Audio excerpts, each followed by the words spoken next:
a constitutional law professor. Will you welcome Maryland State Senator? We are very proud to have him here, Jamie Raskin, ladies and gentlemen.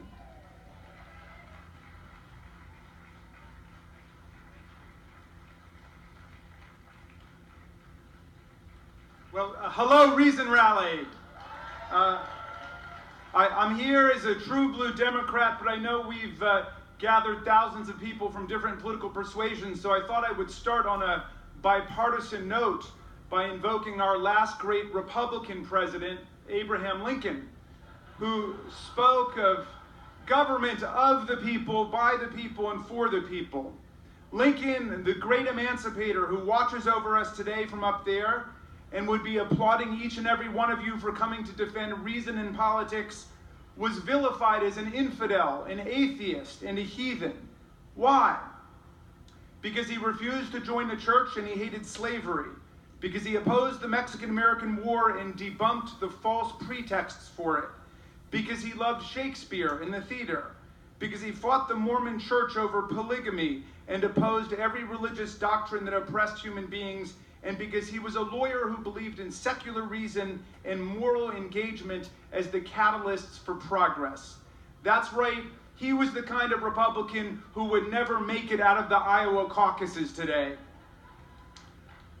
But Lincoln's presidency saved our union because he knew that our founders, Thomas Jefferson and John Adams, Ben Franklin and Tom Paine, had built our republic on the strongest foundation for government ever conceived before. We, the people. The founders, who themselves were denounced as heathens and infidels, insisted that all political power must flow from the people. This axiom reversed the claims of the British monarchy, which declared that power flows downwards from God to the king, and then down from the king to the church and the state, institutions set up as partners to control the people. Our framers knew that monarchy and theocracy were run by people too, but their dogmas needed to be debunked and overthrown because they pretended to speak for God in order to defend their own power. The founders made the people sovereign and divided power up, separating not only legislative, executive, and judicial power, but the state from the church.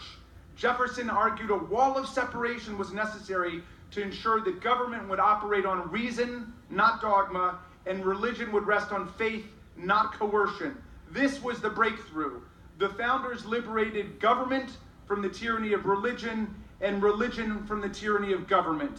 They broke from centuries of religious warfare between Catholics and Protestants, holy crusades, inquisition, heresy trials, and the burning of witches. In the First Amendment, the framers said, Congress shall make no law respecting an establishment of religion or prohibiting the free exercise thereof.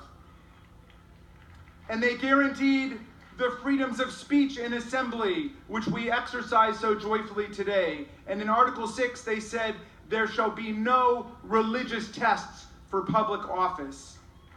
These, my friends, these are the parts of the Constitution that the Tea Party doesn't know about.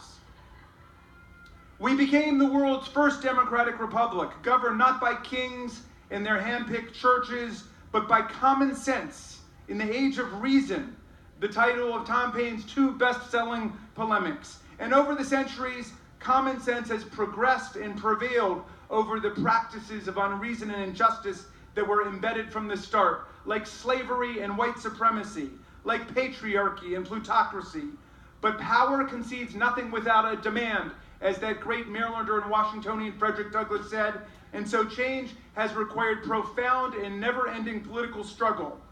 The civilizing humanist movements that have changed America were created, and please take note, in alliances between progressive religious reformers of all faiths and secular humanists.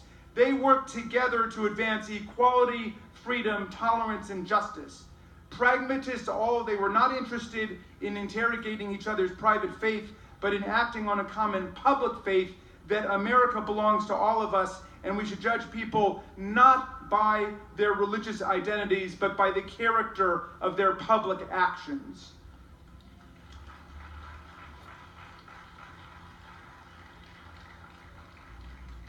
progressive coalition between people of religious faith and free thinkers has worked in American life, and we are winning in every generation. Progressive coalition is the story of abolitionism, the Underground Railroad, Reconstruction, and all the people who gave the last full measure of devotion in the Civil War to overthrow the slave masters. It's the story of women's suffrage. It's the story of the labor movement and environmentalism. It's the story of the modern civil rights movement, which brought together Reverend Martin Luther King and the Southern Christian Leadership Conference with Bob Moses, a mathematician and philosopher, and the secular-minded Student Nonviolent Coordinating Committee, all risking their lives for civil rights and for what Moses called the radical equation of one person, one vote, against the sheriffs and the KKK and the tyrants of the poll tax, the white primary, and the literacy test.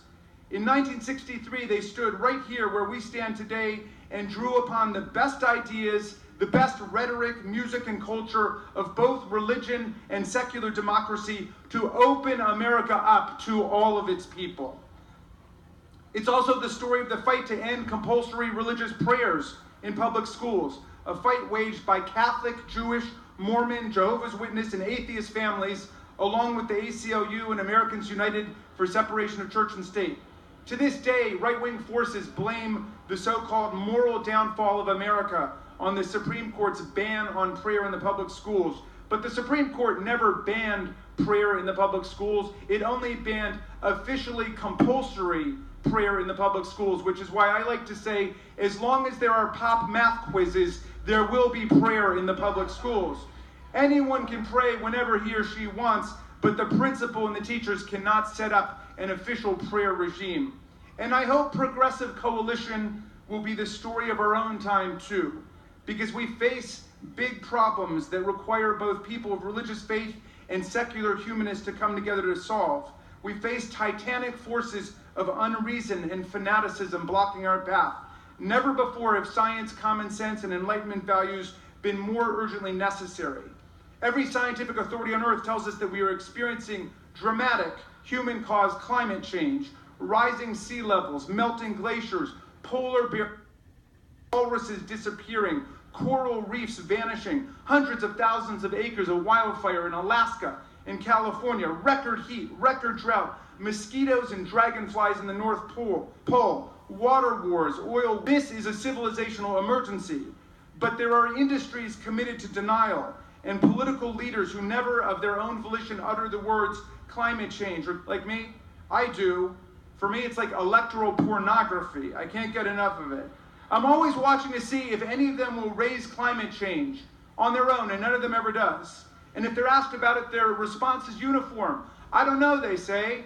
I'm not a scientist, as if that were not perfectly clear to the viewing audience. But hey, if you're not a scientist, your job is simple. It's to listen to the scientists. Listen to the scientists. It's like if you feel sick, and here I speak as a cancer survivor. If you feel sick and you go to the doctor, and the doctor checks you out and does all the tests and says, hey, this is serious. You need chemo, you need radiation, you need surgery. And you go home and your wife says to you, your husband says to you, so are you sick? And you say, I don't know, I'm not a doctor. That's why you went to the doctor, right? Like the deniers of evolution in the last century, the climate change deniers have set themselves not only against the finding of science, but against the interest of humanity. And there's even more at stake now. A century ago, religious fundamentalists opposed the origin of species and tried to block the teaching of Darwin, which slowed down advances in medicine and biology. But today, big oil and corporate fundamentalists are threatening the very survival of our species by denying evidence of climate change and stifling the changes in energy policy we need to reverse the lethal dynamics of global warming. Meantime, all over the world, theocratic dictators, jihadist movements, and terrorist death cults like ISIS are working to impose a regime of misogynist religious repression over human civilization. And to respond effectively, we must tell the world the story of how America broke from theocracy and religious war by protecting both freedom of thought and freedom of worship, both secular government and religious liberty, simply by the ingenious act of separating the church from the state.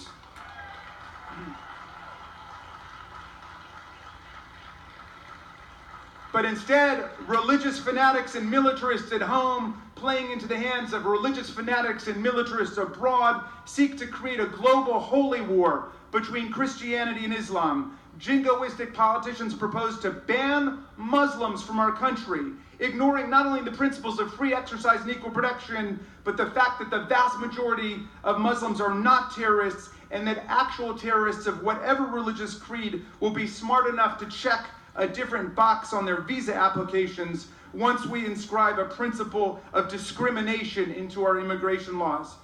My friends, to address the crises of our time, we must call upon not bigotry and cruelty and unreason, but all the best that science and reason and common sense have to offer. Rather than being reduced to a passive and spiteful TV audience, we, the people, must reclaim our place as the sovereign authors of America and the champions of all the best that humanity has to offer. Come on, America, let's put our thinking caps on. Thank you very much. Jamie Raskin! Jamie Raskin, ladies and gentlemen!